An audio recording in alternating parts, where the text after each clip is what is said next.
got off the phone with a law enforcement source who told me a little bit more about how this transfer will work, again, assuming Luigi Mangione waives extradition, which we expect him to do.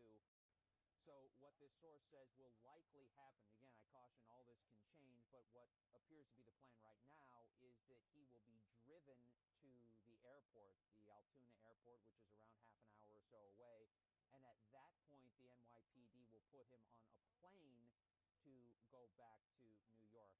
This source said to me that they want to avoid the kind of the spectacle of a 5-hour drive. Think about, for lack of a better comparison, think about sort of the Bronco chase from the O.J. Simpson trial back in 1994, everyone lining the highway and, signs and all that kind of thing. So this is sort of the most efficient, safest, quickest way to get him back to New York City without generating a huge spectacle and all of this attention. Already his appearance here has generated attention. There are people outside the courthouse who are praising him for his actions.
Hey, Bri, how are you? Nice to see you, brother. Pardon me? Is it alright if I say that?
called? What the heck was it called? Oh, I gotta go. Sorry.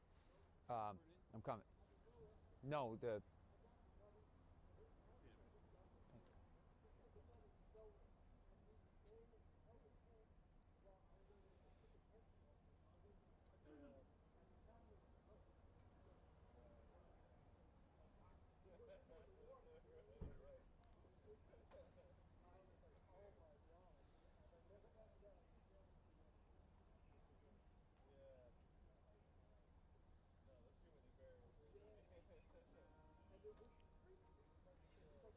Yeah, Kurt and Rosanna. So Luigi Mangione also is inside. He arrived fairly early, earlier than we anticipated he would get here. He walked in without any kind of incident.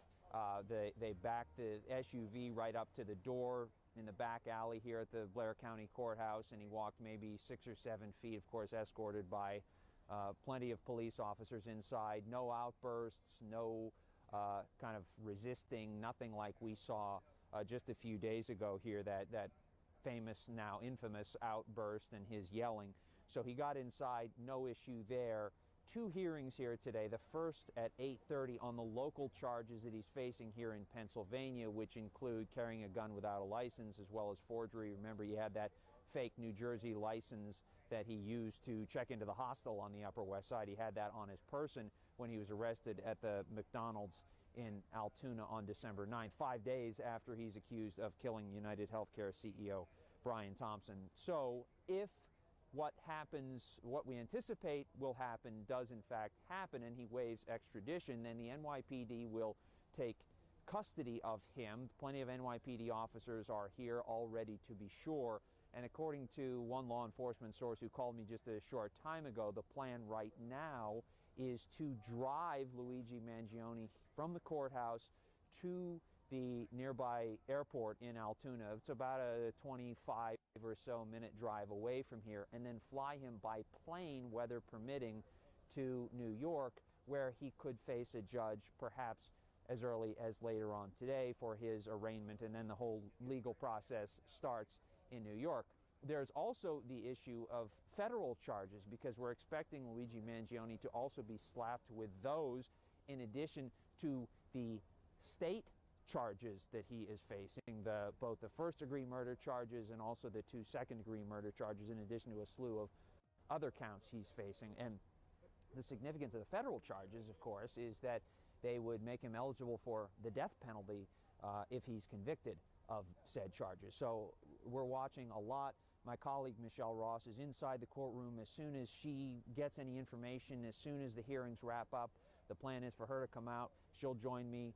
We'll chat about what happened today and next steps here as the wheels of justice continue turning and they shift from here in Pennsylvania to back in New York.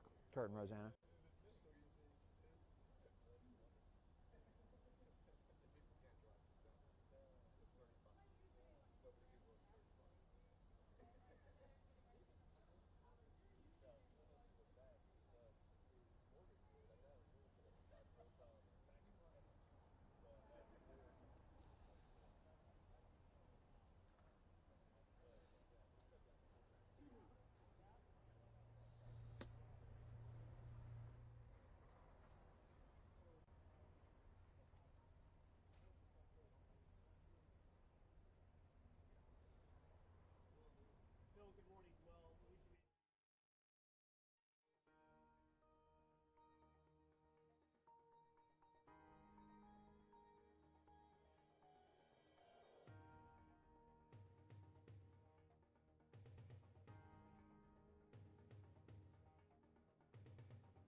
Michael? Yeah, I'll walk in there. There might be journalists.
Side entrance. If you're facing the courthouse, it's at this one on the left. But he was talking down with New York, so it's different. I got it. I don't know who they are. All like 3 hours. I know. I can't sit down. My wife works. Vice versa. It's like, it's just. Yeah, you just get used to it. When I pop myself in the melatonin, it's like, yeah. Mm-hmm. Kurt is volunteering for that county. He's on his way to South Bend to cover Notre Dame and Ann. So it's on the 15th.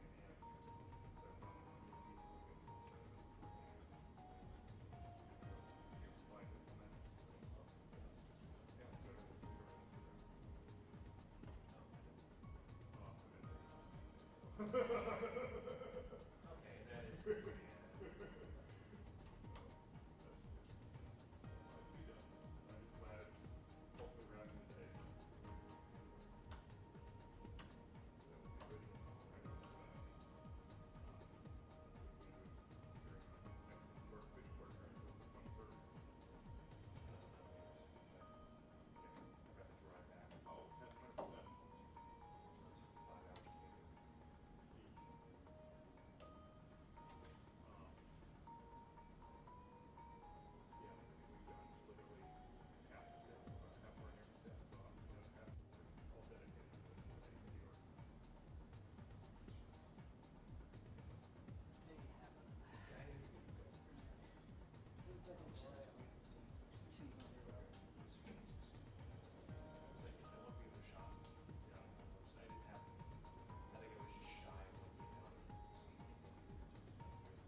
No, that's just for Luigi.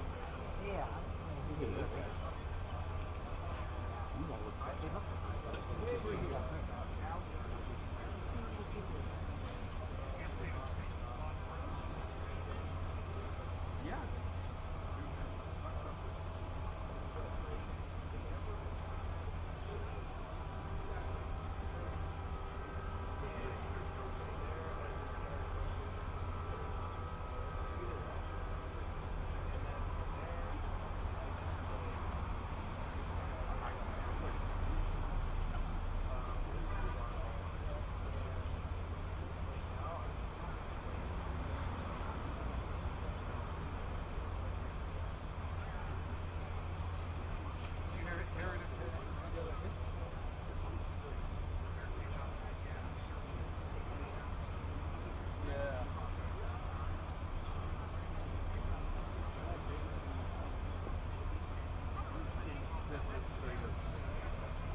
Yeah.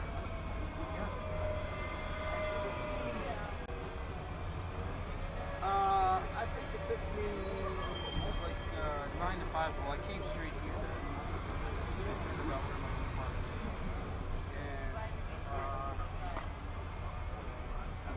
Yeah, but I stopped at the post office, and that took an hour.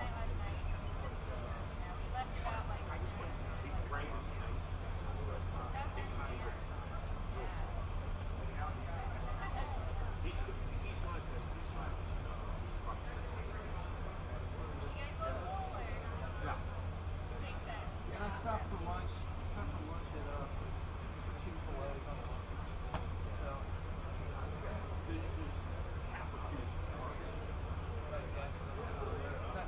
Not counting stops, it's probably the traffic is bad enough.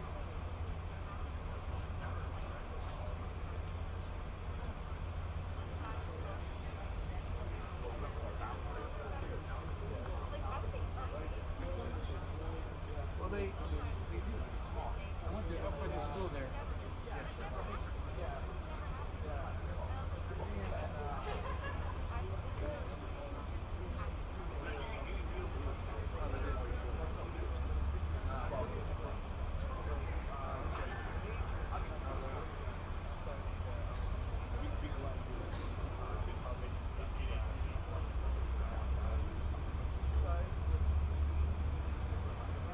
Yeah, I fell into speech broadcast. Yeah, because I changed my major. Oh, you did? No.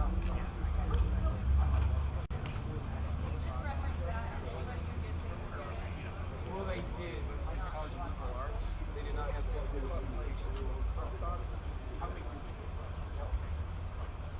No, but I spent all my on rhetoric. So I was. I wanted to get a picture. Oh yeah, man. You know, I also realized, what was your name again? Alan. Alan. When you left, I forgot. Ready? Yeah, thank you. God bless you. Have a safe trip back to New York. Thank you, thank you. Have a good holiday with all those kids. They will. No, I do every year. It's a blast. I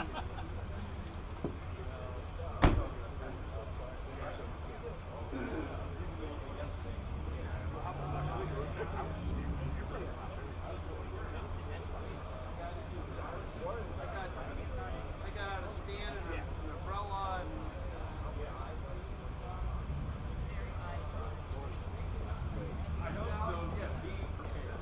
having that stuff out. I do this next.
situations like speaking.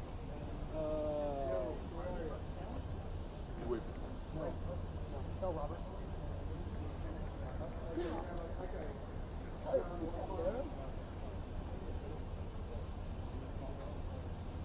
I'm coming your way.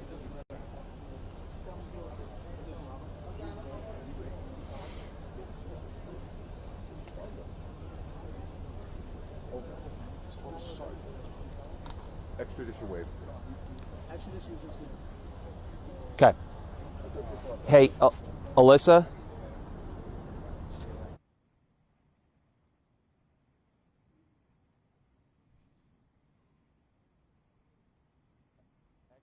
Hey guys, extradition waived.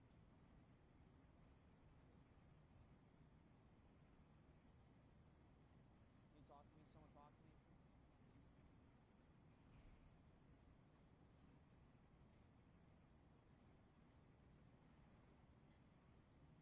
Yes.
courtroom with Luigi Mangione. Because as you said, Robert, all this happened just moments ago. Michelle was inside the courthouse, able to relay it to you, and you've been able to speak to your NYPD sources.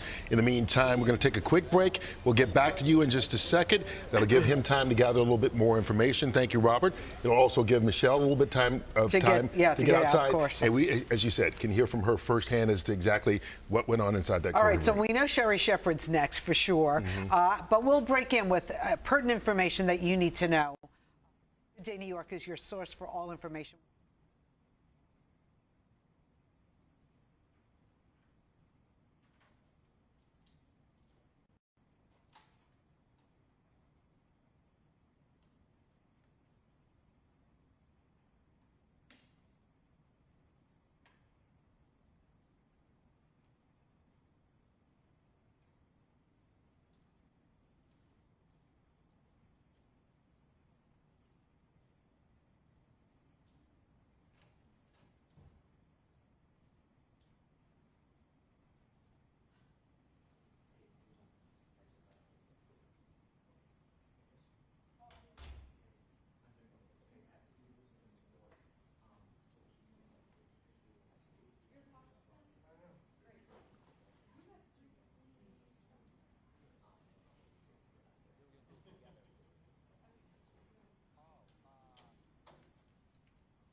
Back in the control room in the street now.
Testing 1, 2, 3. Here's white balance.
You good? Yeah, I'm fine. Listen. Hey, just what's up? Think about as you're doing Okay. your work.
Testing 1, 2, 3. Testing 1, 2, 3.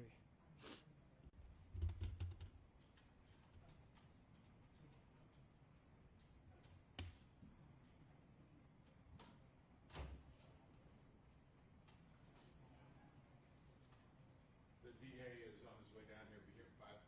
You're right behind me. Thank you. Is there a pool feed of this, or are these all unilateral? It's all unilateral.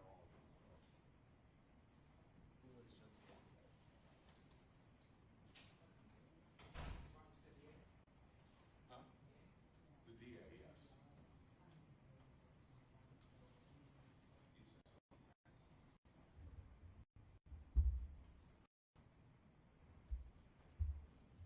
Mike? Yeah, the DA is about to talk.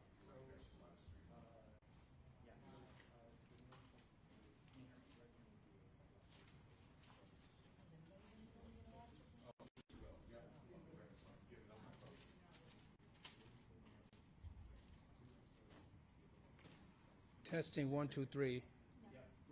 Okay.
At that And point. what happens on February 24th? Is that officially off the books That's here? yeah.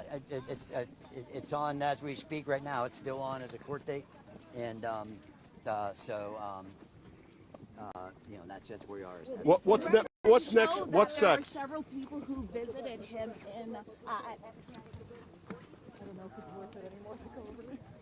He's not really saying that. As a lawyer, you know, I obviously have contact with my client. You and Luigi had a long conversation today. What was that like when you had sort of discussed the extradition and what he was thinking of as he went to New York today? Yeah, just what attorneys and clients talk about. Legal issues. I can't even remember where I'm parked now. You guys are pushing me. I don't even know where I'm at. Was he calm today? Was he feeling all right? You guys observed him. You guys observed him, and sorry. You said you were satisfied with how things went today. Could you just reiterate that? Sorry. Yeah, like I said, I mean, I arranged this proceeding today, and we accomplished what I felt we needed to do. Will he appear in person in February? Back here? It's too early to tell. Okay. How are you feeling, knowing the charges he's facing in New York? Well, you know, I mean, you know, we don't feel about things. We defend, and you know, we react and do our jobs. So. Are you still confident in his defense for yeah, absolutely. Like I said, I'm not going to comment too much on you know, what's happening with the attorney-client process and the legal process. Lastly, just for clarification, for the extradition today, was there any agreement on dropping some of those Pennsylvania charges to get that to go forward? Yeah, I won't comment on any stipulations or agreements that were made. Even though. What's next for you?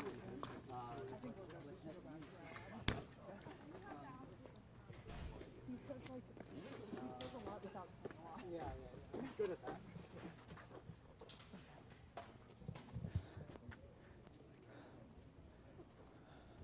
Press conference in the basement. You saw it? What? Press conference in the basement. Oh, okay. Okay. Are they? But is that pool? Or is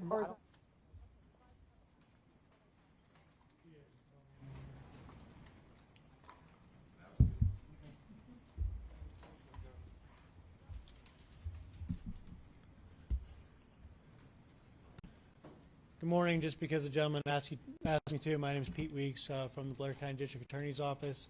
We had said we would be available to answer any questions relative to the preliminary hearing and extradition of Mr. Mangione. Yes, sir. Anytime a defendant waives a preliminary hearing in Blair County or has a preliminary hearing and the charges are bound to court, a preliminary conference date will be scheduled. I don't expect that date necessarily. I don't expect us to be transporting the defendant until his charges are concluded in New York. When does he enter a plea in this case? A defendant doesn't have to enter a plea, and I would have absolutely no idea what his intentions are for his Blair County case.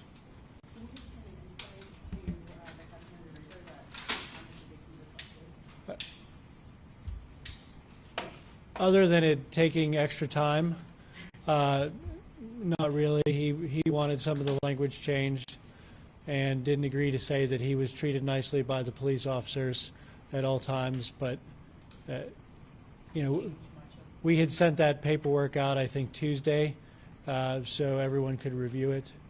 And it was, as you saw today, at 9:15 where the questions were raised. Sir? Yeah, I was going to ask more about the customizations that were made to the forms. Was that the extent of them? Or what were the customizations made to the waiver form? There was an acknowledgement that a writ of habeas corpus had been filed and was being withdrawn. There was an acknowledgement that he had an attorney, and I think there were redactions about some of our normal language about the treatment of police. So really be told the charges? Excuse me? You would be told the charges here locally in Pennsylvania and then Yeah, as I stated earlier, our intention is to keep our case active, and at the conclusion of the New York case, which obviously is the primary case against the defendant, and we intend to assist them in any manner that they might need, you know, we'll evaluate our case and determine how to proceed. Why has Mangione been held at a Over the death of United Healthcare CEO, we have some reporters there on scene just to explain a little bit more about what is happening. Michelle Ross and Robert Moses have been following this all morning long. Robert, let's start with you real fast. As we talk about what happened this morning, he was in a Pennsylvania courtroom listening especially to two hearings. One was that gun charge. The other one was the extradition to New York, which his lawyers did expect him to do. So was this a surprise or no? Yeah, Bianca, this was not a surprise. The first hearing at 8:30, the second one started late. It was supposed to start about 9 o'clock. It started more like 9:45, and my colleague Michelle Ross was in the courtroom for both of those hearings, the one at 8:30 and the one at 9:45. Kind of take us through how Luigi Mangione behaved. I saw him walk in this morning. He was remarkably calm. How was he in the courtroom? Right, so that remarkably calm attitude continued into the courtroom. We were talking about it earlier, how he had an outburst the first time that he came in, but this was a completely different mindset. He came in, he looked well put together, despite being in an orange jumpsuit and handcuffs.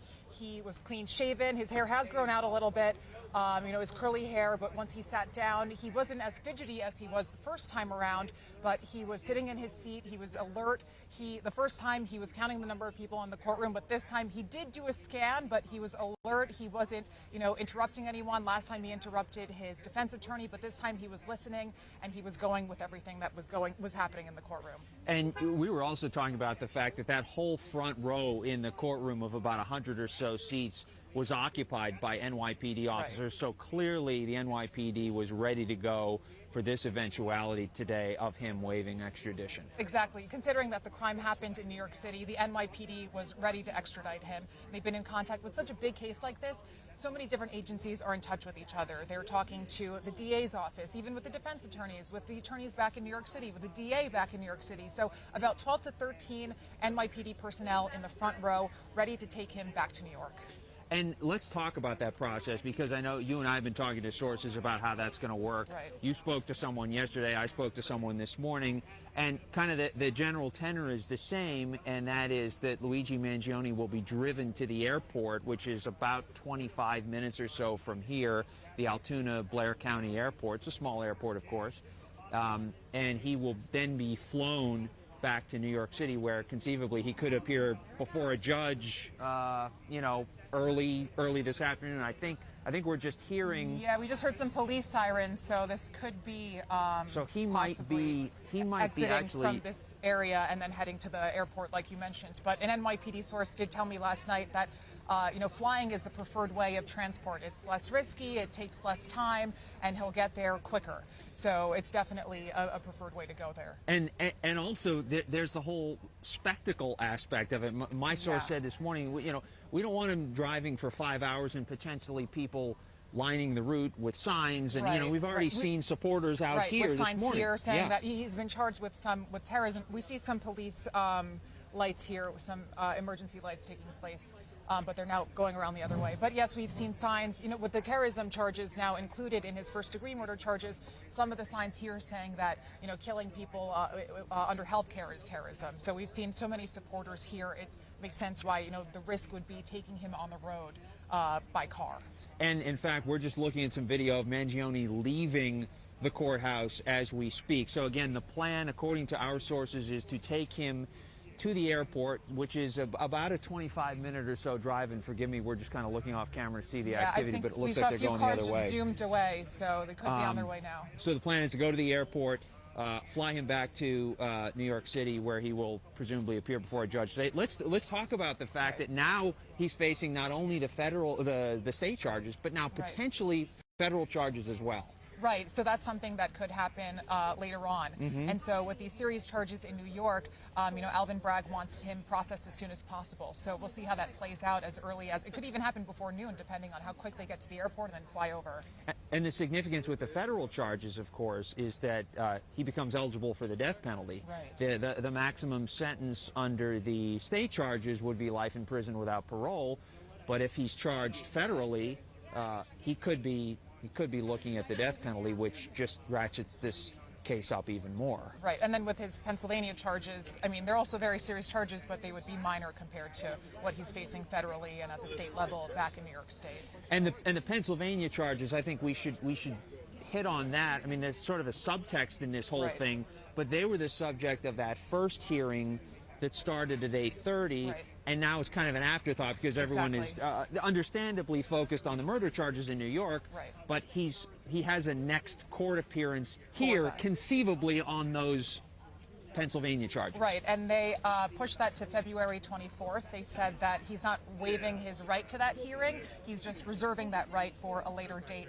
And Thomas Dickey, his defense attorney, said that he wanted some evidence in exchange to push that hearing. So the DA gave him, they wanted to expedite the delivery process. So the DA gave him essentially a 20-page police report that they said had information as recent as this morning. So we'll see how that plays out over the next couple of months as the court case in New York plays out. And the charges here in Pennsylvania, of course, the carrying a gun without a license. So he had the purported murder weapon on him in McDonald's, and also that fake New Jersey driver's license also on him that he used to check into the hostel. So now this story sort of shifts away from here and back to New York with the potential of an arraignment. Our understanding is it could happen this afternoon. Yeah, exactly. So it could be, and that's exactly what Alvin Bragg said a couple of days ago, that their hope is to get him processed and arraigned and then start preparing for a trial if there will be one. The scene here was pretty remarkable this morning. I know you got to witness it inside. Outside, we happened to be one of the police officers let us. He clearly should not have, but he led us into that back alley right as Luigi Mangione was pulling in. Several squad cars, the SUV backed up to that rear entrance. You know, it was very buttoned up. He maybe had 6 or 7 feet to go from the car into the courthouse. It was they wanted to make sure this happened just so. Right, and it's funny to hear that color from outside, how seriously they were taking it outside, and they were taking it very seriously inside. But I would say that the court officers that were surrounding him were a little more casual. I was telling you earlier how during that break, as we were waiting for the extradition hearing, Luigi Mangione was reading papers on his desk. It could have been the police report, but he was skimming through papers, and he turned around and he asked the court officer a question, and the court officer was very casual with him, smiling at him as he was answering those questions. So there's that aspect of, you have to be a bit charming in a way if you are a defendant accused of murder to get a court officer to smile at you and to laugh at you. And we have seen the response on social media. I know it's not what prosecutors want to hear, that the person that they're prosecuting is charming, but we have seen this response on social media erupting in support of him. Well, it's an unmistakable part of this story. I mean, there's a magnetism to Luigi Mangione that you just can't deny, and I think a lot of people have kind of seized on that. It's also remarkable to me I mean, there have been a lot of supporters out here, people wearing the green Luigi hats and praising him for this alleged heinous act, premeditated, heinous act. I can't remember a story where, at least in recent memory, where the alleged killer is lionized like this one. Right, and Jessica Tisha said that the response has been appalling. The NYP commissioner has said that they've seen posters that have been posted, plastered all over the areas with other CEOs threatening them. But it's not only his brazen, alleged message that he sent in this alleged killing that people are praising, but it's also his looks that they're also praising as well. So there are two aspects to this story. It's people angry with the American healthcare system, and then people also romanticizing his looks. Mm-hmm. So that's kind of the story from here. Bianca will send it back to you if you have anything else you want to chat about. But quite a day out here. Absolutely, Robert. I would really hope that maybe you could expand a bit more on this, because I feel like a lot of people had questions as to why the New York prosecutors used a terrorism law in the charges against Luigi Mangione. I feel like a lot of people were surprised by that, and maybe you could figure out how they came to that tactic. Well, Bianca was asking about the terrorism charges and why why terrorism? And I think that there are a couple answers to that. First of all, statutorily, it's laid out if you do something to sort of further a political end, that can qualify as terrorism. But also, and this is such a basic answer, but I think we forget the root word of terrorism is terror. And this killing was meant to inflict terror. It happened on the morning of the Rockefeller Center Christmas tree lighting. As you know, as Alvin Bragg pointed out, people were going to work and going about their day, and tourists were getting ready to go out and shop and the whole thing. And this really was terrifying as well. And it's something that I have a lot of conversations with, that you know, people of my background, being of Middle Eastern background, because a lot of people mistakenly think that terrorism is only overseas. Yes. But it's not. We have domestic terrorism, and we can see that in this particular case that it's being pursued with Luigi Mangione. So exactly the point that you made, you know, invoking terror, sowing terror in the middle of Midtown, you know, before commuters, before it becomes a busy area that it is known for. Yeah, exactly. And we're looking at video. We may still be looking at video of Luigi Mangione leaving. But yeah, I think when I'll speak for myself, when I think of terrorism, the first thing that jumps to mind is 9/11 or the 93 bombing or whatever. But this is just as much terrorism as that is. Exactly. It doesn't depend on the number of people killed or you know, targeted. It's really dependent on the intent behind it. And we during the press conference that the you know, DA had held, he said that this was also meant to kind of, you know, intimidate a population as well. And this is also in a way kind of galvanized a population. I think the unfortunate thing is we've sort of obsessed about Luigi Mangione, and how many times have we uttered the name of Brian Thompson? Right. It's just, it gets, somehow the victim really gets lost in this story. You know, the prosecutors made a point of that the other day. Bragg said, look, we have a very robust sort of victim support system, and that's another side of this story, but we can't forget Brian Thompson's loved ones who are left behind to just watch this spectacle. Right, and that's something they stressed during that press conference. You know, they said that we shouldn't forget who was the victim in this case, and that was Brian Thompson, and they continuously sent their condolences to his family. And we can talk about the practices of the health insurance industry and all that, but certainly this is not the way to address any sort of concern. Right, and they have said, authorities have said that anyone who targets someone, who goes out to kill someone, is a danger to society, which is why they're moving through with this case and taking it seriously, and why he's on his way to New York City right now. Michelle, great work inside. Great being with you, and we appreciate all the work out here. Bianca, if you have anything else for us, we'll send it back to you. We'll have more coming up on the new, but I really do appreciate the work that you guys are doing out there in the field. Again, as we're wrapping this up, we're here learning that Luigi Mangione waived extradition. He will be heading back to New York to face a judge in the death of United Healthcare CEO. We're going to get off the air in just a second, tossing to Sherry Shepard, but we'll have more again coming up, and some live reports coming up on this on the new.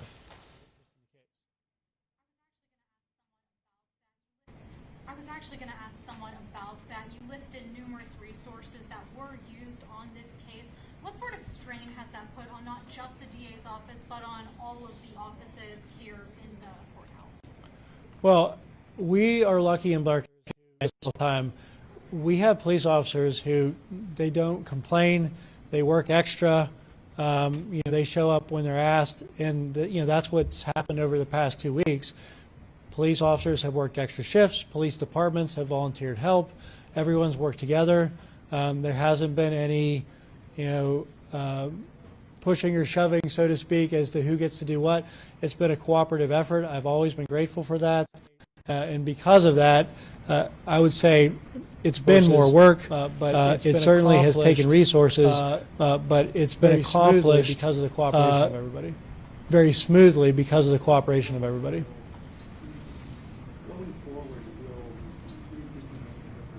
I have absolutely no idea what Attorney Dickey or Mr. Mangione will elect to do.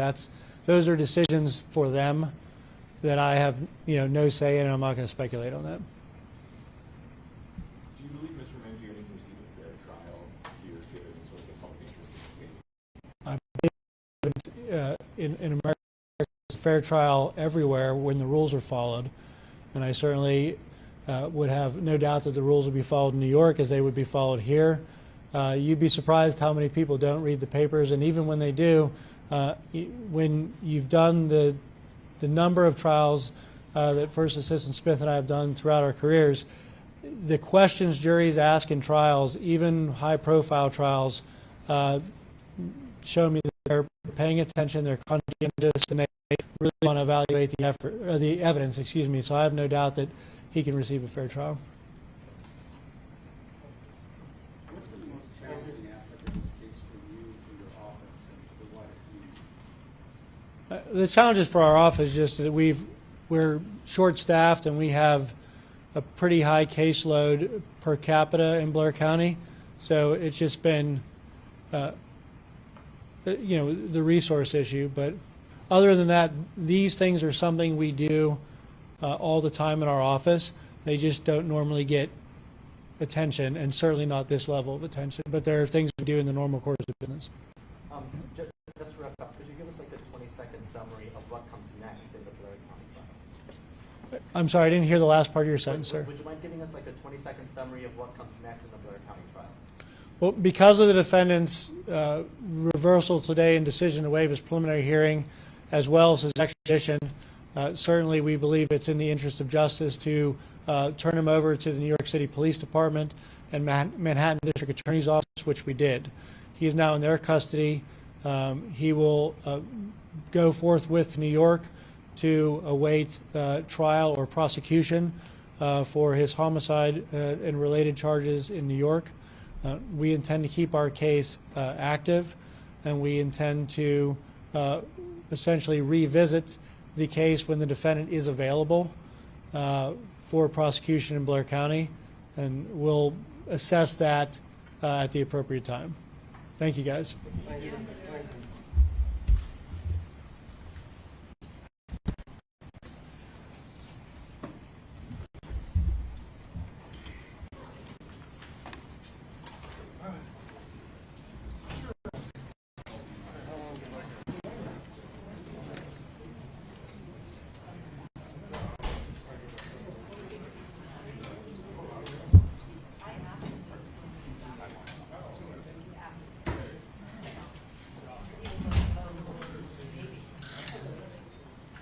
Yeah.